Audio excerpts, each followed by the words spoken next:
Hello everyone.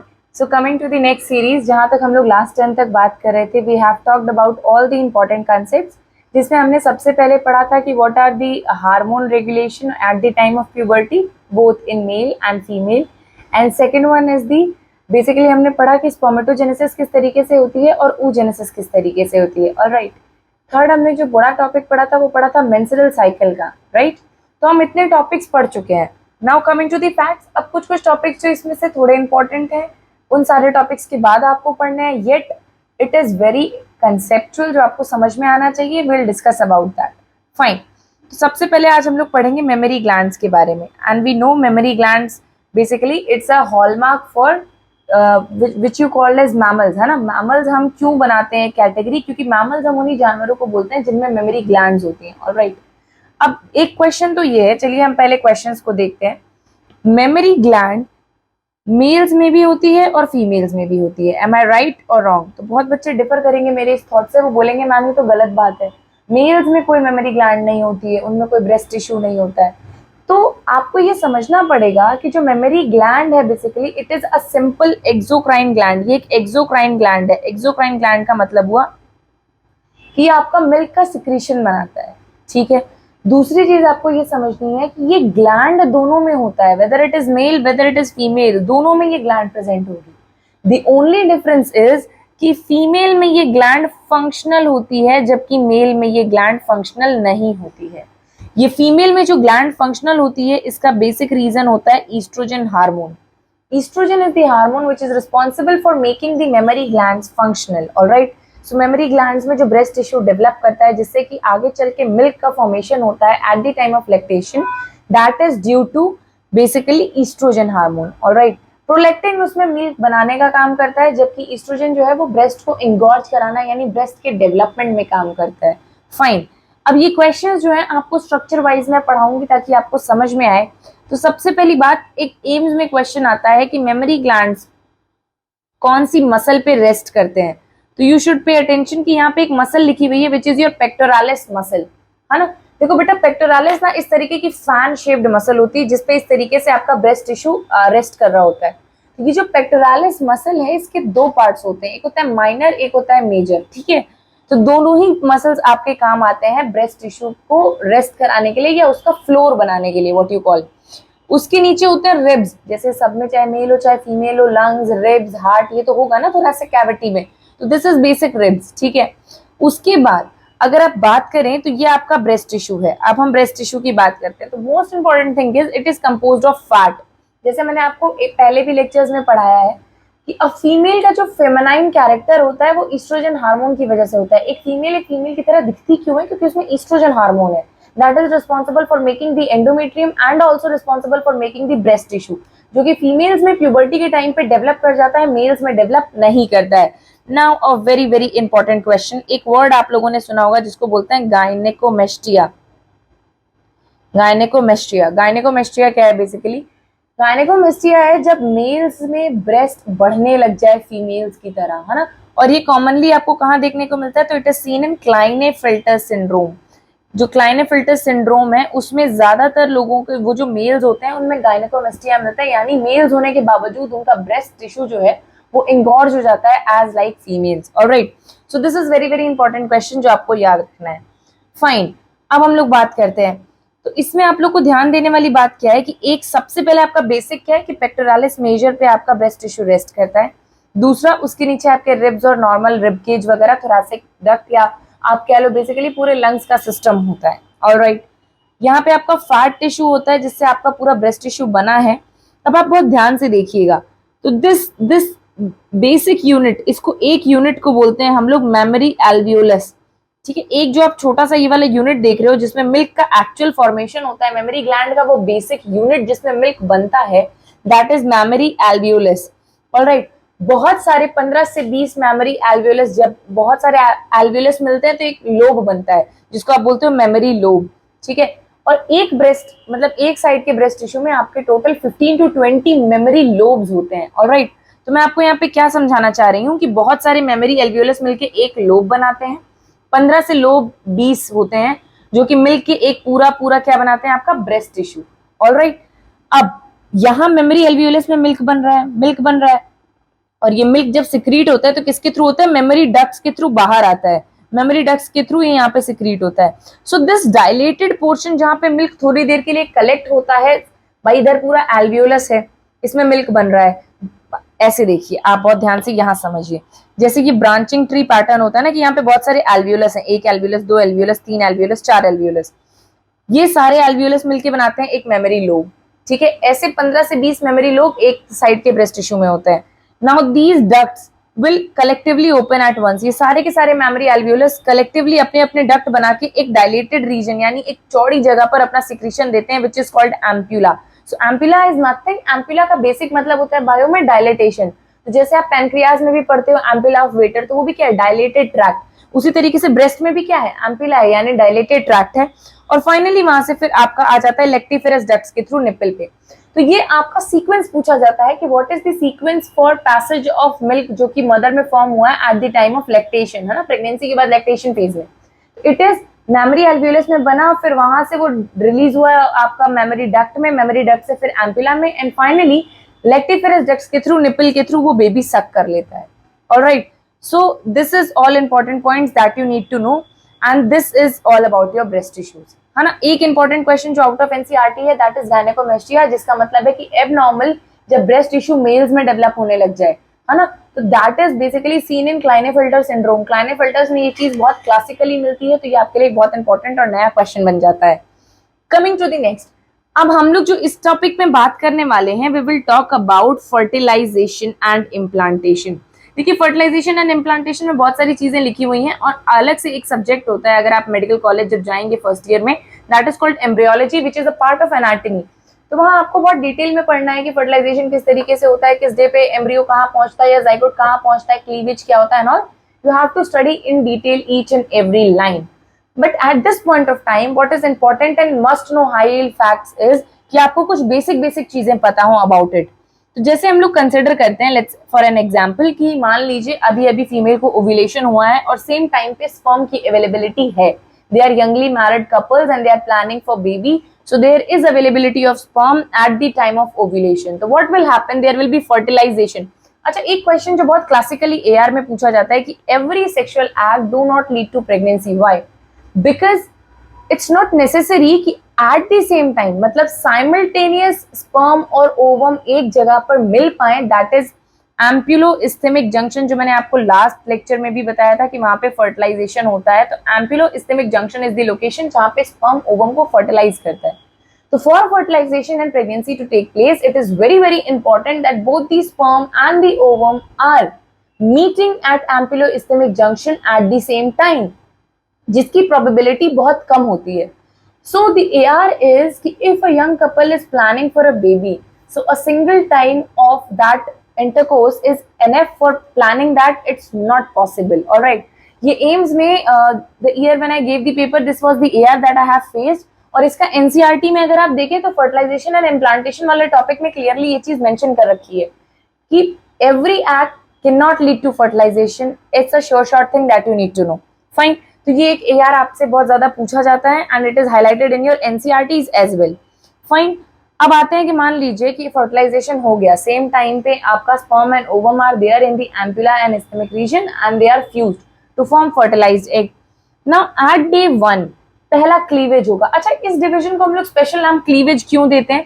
Cleavage इसलिए देते हैं क्योंकि इसकी बॉडी बन रही होती है, तो ये डिवीजन बहुत ही फास्ट प्रोसेस होता है। जैसे हमारा अगर यहाँ पे हाथ छिल जाए, कट जाए, जल जाए, तो जो सेल्स खराब हो गई है हमारी, वो नई सेल्स बनेंगी। तो ये प्रोसेस इतना फास्ट नहीं होता है जितना कि जाइगोट के अंदर डिवीजन होता है। और जाइगोट में ना तो सेल्स डैमेज हुई होती हैं, भाई डिवीजन के दो कारण है। अगर आप माइटोसिस की बात कर रहे हो तो हमेशा वो सेल्स के डैमेज की वजह से बनता है कि भाई सेल डैमेज हो गई, खत्म हो गई, मर गई, उसकी वजह से नए सेल्स बनाने। और म्यूसिस जो होता है वो आपका बेसिकली ओवम या स्पर्म बनाने के काम आता है। यहाँ पे चूंकि जब जाइगोट बन रहा है तो ना यहाँ ओवम और स्पर्म की रिक्वायरमेंट है, ना तो कोई सेल डैमेज हुई है। यहाँ पे ये एक यू कैन से गॉड गिफ्टेड प्रोसेस है जिसमें कि बहुत रैपिडली सेल्स डिवाइड करते हैं एक मल्टी सेलुलर ऑर्गेनिज्म फॉर्म करने के लिए। That's why it's have a special name which is known as cleavage. एक इसका अगर आप टेक्निकल एस्पेक्ट में देखो तो इसका टेक्निकल एस्पेक्ट ये भी होता है कि नॉर्मली जो आपका सेल डिवीजन होता है वो तब होता है जब न्यूक्लियर साइटोप्लाज्मिक रेशियो जो है वो कम हो जाए, तब आपका जो है सेल डिवीजन होता है। यहाँ पे ऐसी कोई चीज होती ही नहीं है। यहाँ पे चूंकि नए नए सेल्स बनाना कंपलसरी है मल्टी सेलुलर ऑर्गन बनाने के लिए, इसलिए ये डिवीजन बिना न्यूक्लियोसाइटोप्लाज्मिक रेशियो को देखे हुए होता है। That's why it is given a special name which is known as cleavage. तो ये क्लीवेज स्टार्ट हो जाता है। तो जैसे ये फर्टिलाइजेशन हुआ डे 1 पे, अभी हमारा एम्पियुलर रीजन में ही है ओवम, फिर भी इसमें क्लीवेज स्टार्ट हो गया डे 3, डे 4 और अल्टीमेटली डे 6 to 7 और या 8 to 9। मतलब बेसिक अगर आप मानो तो मैक्सिमम लोगों में 6 to 9 डेज तक जो आपका फर्टिलाइज्ड ओवम है वो जाकर यूट्रस की लाइनिंग में चिपक जाएगा, and this is known as implantation. That is very very important. So after 6 days and before 9 days, the fertilized ovum will get stuck into the endometrium to form the new baby. All right. And one most important thing is, what is morula, what is blastula, what is blastocyst? If I have to explain you, this is the diagram that I have for you people from NCERT itself. This is from NCERT. You can just go and watch this diagram from the NCERT, but for a concept clearance purpose I am just making you show that. ध्यान से देखिएगा, जब आप day 1 का देखो, जैसे यहाँ पे फर्टिलाइजेशन हुआ, लेट्स सपोज ये आपका फर्टिलाइजेशन वाला डे है, ऑलराइट, धीरे धीरे इसमें आपका क्लीवेज होने लगा। तो ये जो 8 सेल स्टेज होती है जो कि सॉलिड होती है, सॉलिड का मतलब जैसे आप लोग देखते हो ना वो भरी वाली बॉल जो भारी सी होती है, that is known as morula. और इसकी स्पेशल पॉइंट ये है कि ये 8 सेल स्टेज होती है जो कि सॉलिड बॉल लाइक स्टेज होती है। अब मोरुला आपका फेलोपियन ट्यूब तक बन चुका होता है। जब ये आगे बढ़ता है तो इसके नेक्स्ट स्टेप आता है जिसको बोलते हैं ब्लास्टोसिस्ट। ब्लास्टोसिस्ट की स्पेशलिटी क्या है, जरा ध्यान से देखिएगा। पहली बात तो blastocyst is more than 16 and in between 32 cell stage. ठीक है, कहीं कहीं पे 32 सेल स्टेज भी लिखा हुआ है, बट इसका एक्चुअल मीनिंग क्या है कि 16 सेल से ज्यादा होते हैं इसमें और 32 सेल तक होते हैं। और ये सिर्फ 2 लेयर में अरेंज हो चुके होते हैं, एक होता है आउटर सेल लेयर, एक होता है इनर सेल लेयर। तो ये जो आउटर वाला होता है इसको बोलते हैं ट्रोफोब्लास्ट। क्या बोलते हैं बेटा? ट्रोफोब्लास्ट, जो आगे चल के आपका प्लेसेंटा वगैरह बनाता है और यूट्रस के अंदर आपका इम्प्लांट करने का काम करता है। अंदर जो आपका ये येलो कलर का दिख रहा है, this is very very important, which is known as inner cell mass. इसको इनर सेल मास बोलते हैं। एक्चुअली जो आपका बेबी बनता है वो आपका इनर सेल मास से ही एम्ब्रियो बनता है। ट्रोफोब्लास्ट की जो लेयर है वो पूरी और पूरी रिस्पॉन्सिबल है कि अच्छे तरीके से अगर ये यूट्रस है और ये हमारा फर्टिलाइज्ड ओवम है तो ये इसमें इम्प्लांट कर जाए, चिपक जाए। ये इसकी इंपॉर्टेंस होती है। So that is very very important, that you need to keep it in mind. तो हम लोगों ने इतना समझ लिया कि फर्टिलाइजेशन कैसे होता है, इम्प्लांटेशन कैसे होता है। अब एक वर्ड जो बहुत कॉमनली पूछा जाता है, which is ectopic pregnancy. Ectopic pregnancy क्या है? इम्प्लांटेशन नॉर्मली आपका कहाँ होता है? यूट्रस की बॉडी में। ये जो यूट्रस जहाँ पे जगह है वहां पे आपका इम्प्लांटेशन होना चाहिए, ना फेलोपियन ट्यूब में होना चाहिए ना सर्विक्स में होना चाहिए, क्योंकि दोनों में इतनी जगह नहीं है कि वो 9 मंथ तक बेबी को कैरी कर सके और उनको ग्रो करा सके। तो इम्प्लांटेशन अदर देन यूट्रस, अगर यूट्रस बॉडी के अलावा कहीं पे भी एम्ब्रियो चिपका और इम्प्लांट हुआ, that is known as ectopic pregnancy, जिसमें कि मोस्ट कॉमन होता है आपका फेलोपियन ट्यूब में। ऑलराइट, ये आपके बुक में नहीं है, ये बाहर का है जो आप में बहुत ज्यादा क्वेश्चन पूछा जाता है। व्हाट हैपेंड इज कि ये जो फेलोपियन ट्यूब है ना, यहाँ से जब फर्टिलाइजेशन के बाद आपका फर्टिलाइज्ड ओवम क्रॉस कर रहा होता है या जाइगोट क्रॉस कर रहा होता है, तो कई बार ये समय से पहले यहीं पे चिपक जाता है और वो यहीं पे जाइगोट को इम्प्लांट कर देता है। अब समझने वाली बात यह है कि ये बच्चा कभी ग्रो नहीं करेगा, डेफिनेटली अबॉर्ट ही करेगा। क्यों? क्योंकि यहाँ पे इतने सारा जगह ही नहीं है कि बच्चे को ग्रो करा सके, उसका ऑर्गन बनवा सके। एक्चुअल इम्प्लांटेशन की जगह आपकी यूट्राइन बॉडी है, इसके अलावा कहीं भी इम्प्लांटेशन होगा that is abnormal ectopic pregnancy and that will be aborted, that is for sure. Fine, इतनी बात आपको समझ में आ गई, तो that is very very important, that you need to keep it in mind. अब मैं आपको जो बता रही थी कि ये जो ब्लास्टोसिस्ट है इसमें एक फ्लूइड फिल्ड कैविटी रहती है जिसको बोलते हैं ब्लास्टोसील।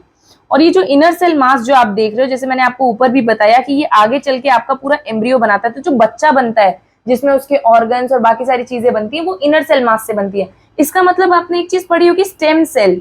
बहुत ज्यादा अभी टीवी पे एड भी देखा होगा कि आप अपने बच्चे के स्टेम सेल प्रोटेक्ट करवाएं ताकि आगे चल के उसको कभी बोन मैरो की जरूरत पड़े तो आप उसको बचा पाए। What is that?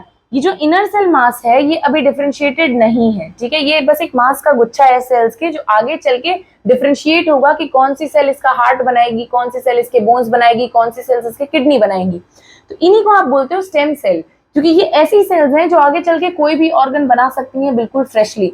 अगर किसी बच्चे के हम ये स्टेम सेल्स प्रिजर्व कर जाते हैं या स्टोर कर लेते हैं, तो इन केस अगर उसको आगे चल के ब्लड कैंसर हो गया, ऐसी कोई भी डेडली बीमारी हो गई, तो हम स्टेम सेल से दोबारा वो चीजें रीजनरेट करने की कोशिश कर सकते हैं एंड 75% पॉसिबिलिटी है कि हम वो क्रिएट भी कर पाए, स्पेशली आपका bone and blood, bone marrow या ब्लड कंपोनेंट्स की अगर आप बात करो, सो that is very very important. जो मैं आपको यहाँ पे समझा रही थी कि ये इस तरीके से एंडोमेट्रियम लाइनिंग है जहां पे आपका इम्प्लांटेशन होना है, और ये आपका ट्रोफोब्लास्ट है। तो ट्रोफोब्लास्ट लेयर क्या करता है, एंडोमेट्रियम के साथ इंटरैक्ट करके आपस में जैसे इस तरीके से लॉक एंड की मॉडल होता है कि सपोज करिए कि ये आपका बेसिकली एंडोमेट्रियम है, ये ट्रोफोब्लास्ट है। तो एंडोमेट्रियम डायलेट होता है क्योंकि उसमें प्रोजेस्टेरॉन का लेवल बढ़ा है, सिक्रीटरी भी है, सिक्रीटरी का मतलब एकदम ग्लू स्टिकी सा हो जाता है ताकि जो जाइगोट फर्टिलाइज हो चुका है वो यहाँ पर आकर इम्प्लांट कर जाए। And the trophoblastic layer of the zygote इस तरीके से लॉक मॉडल में एक दूसरे के साथ इम्प्लांट कर जाते हैं। तब एक बहुत इंपॉर्टेंट क्वेश्चन पूछा जाता है, इंपॉर्टेंट क्वेश्चन ये पूछा जाता है कि पहले जो अबॉर्शंस होते हैं आपके, गलती से जो मिसकैरेजेस होते हैं या अबॉर्शंस होते हैं वो बहुत कॉमन होते हैं, मोस्ट कॉमन होते हैं फर्स्ट ट्राइमेस्टर में। फर्स्ट ट्राइमेस्टर का मतलब होता है पहले के 3 महीने। क्यों? क्योंकि ध्यान से देखिए, ये आपका एंडोमेट्रियम है, ये आपका ट्रोफोब्लास्ट है, ये दोनों बस इस तरीके से चिपके हुए हैं और आपका बेबी यूट्रस के अंदर ग्रो कर रहा है।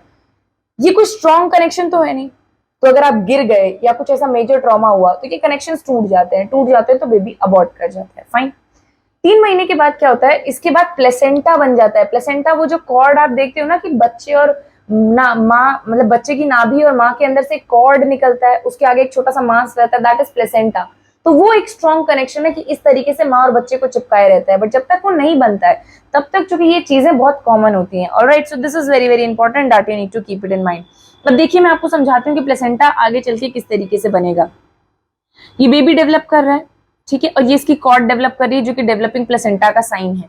ये देखिए ये प्लेसेंटा यहाँ पे लिखा भी है कि इस तरीके से एक कॉर्ड बनती जा रही है जो बच्चे को माँ से कनेक्ट रखेगी, उसको न्यूट्रिएंट्स देगी, उसको ऑक्सीजन देगी, कार्बन डाइऑक्साइड और एक्सक्रीटरी प्रोडक्ट्स वॉश ऑफ करेगी।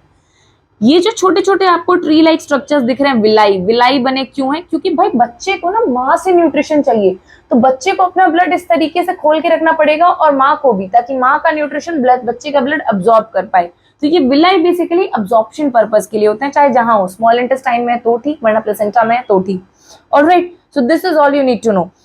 एक बैग होता है एमनियोटिक से, बच्चा जो है एक पानी के बैग में होता है, ठीक है, हमेशा फ्लोट कर रहा होता है, and this sac is known as amniotic sac, जिसमें कि फ्लूइड भरा रहता है, ठीक है। At the time of labour यही बैग फट जाता है, जिसको प्रेग्नेंट लेडीज बोलती हैं कि उन्हें यू कैन से ब्लीडिंग स्टार्ट हो गई है। ये बहुत बार वो बोलती हैं कि उनको पानी आ रहा है। व्हाट इज दैट पानी? दिस इज एमनियोटिक सैक, जो लेबर के टाइम पे रप्चर करके नीचे आता है, ठीक है, and that is important for labour.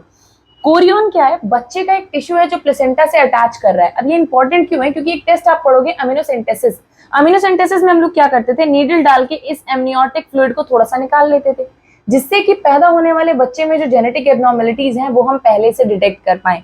क्योंकि बच्चा यहाँ पे ग्रो हो रहा है तो उसके कुछ सेल्स यहाँ पे भी आपको मिल जाएंगे इस फ्लूइड में, तो आप बिना बच्चे को डैमेज किए फ्लूइड की मदद से ही पढ़ पाओगे कि भाई बच्चे को कुछ ऐसी डेडली जेनेटिक बीमारी तो नहीं है। फाइन।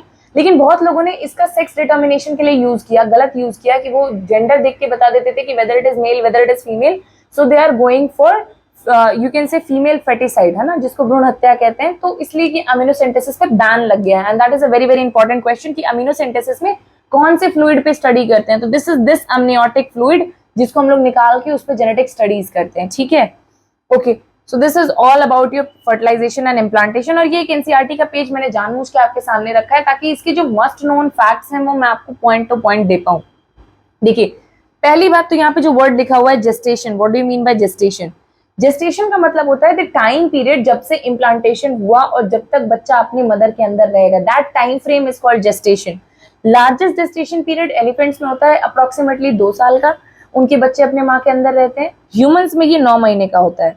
अब ट्राइमेस्टर का कंसेप्ट समझिएगा। इन 9 महीनों को मैंने 3 पार्ट में डिवाइड कर दिया है, फर्स्ट, सेकंड एंड थर्ड, जो ऑब्स्टेट्रिशियन एंड गायनेकोलॉजी के लोग यूज करते हैं, कि 3 भाग में मैंने 3-3 महीने में स्लॉट्स डिवाइड कर दिए। तो पहले 3 महीने को मैं बोलती हूँ फर्स्ट ट्राइमेस्टर, दूसरे को बोलती हूँ सेकंड ट्राइमेस्टर एंड तीसरे को बोलती हूँ third trimester. And that is very very important, क्योंकि जितनी भी आपके प्रेगनेंसी में विजिट्स होती हैं किसी लेडी डॉक्टर के पास या गायनेकोलॉजिस्ट के पास, वो ट्राइमेस्टर बेसिस पे ही होती हैं, ठीक है। One thing as a you can say medical professional, I want to request you all कि हम सबके जानने में कोई ना कोई प्रेग्नेंट फीमेल, प्रेग्नेंट मदर या प्रेग्नेंट बहन होती है, तो उन सबको एक एडवाइस दें कि please please go regularly to the health care centres.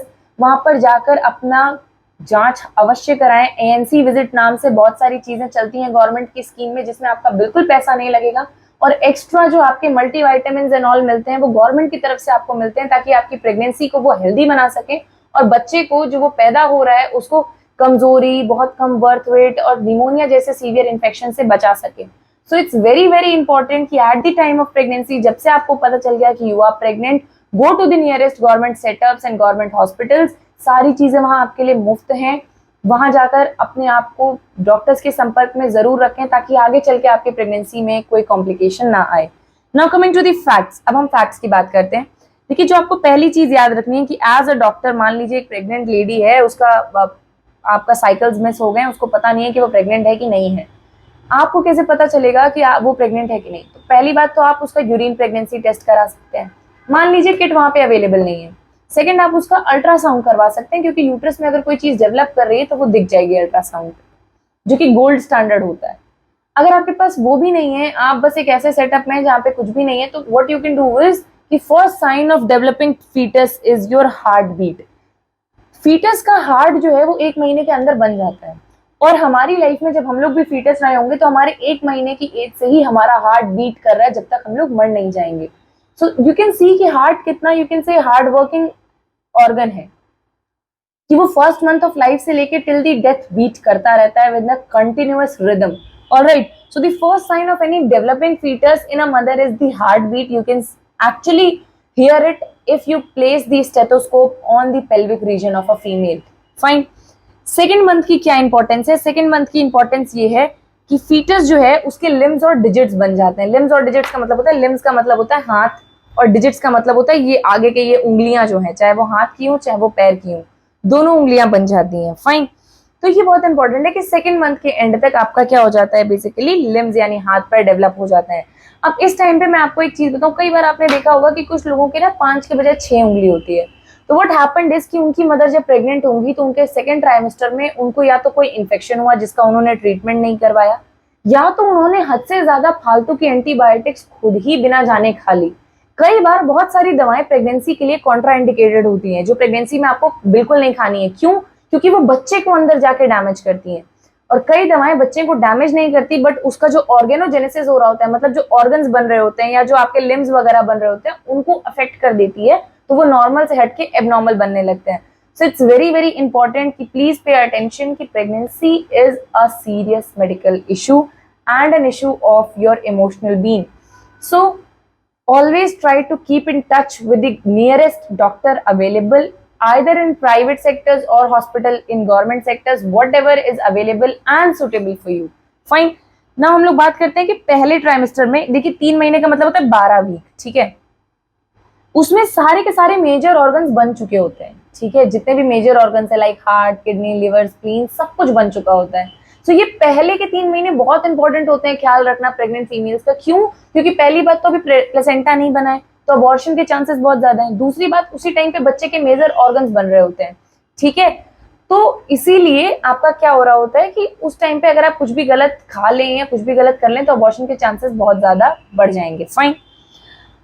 Fifth month की इंपॉर्टेंट बात क्या है? फिफ्थ मंथ में 2 चीजें मदर को फील होती हैं। पहला कि बच्चा उसके पेट में घूम रहा है ना, तो fetal movement is first perceived in fifth month.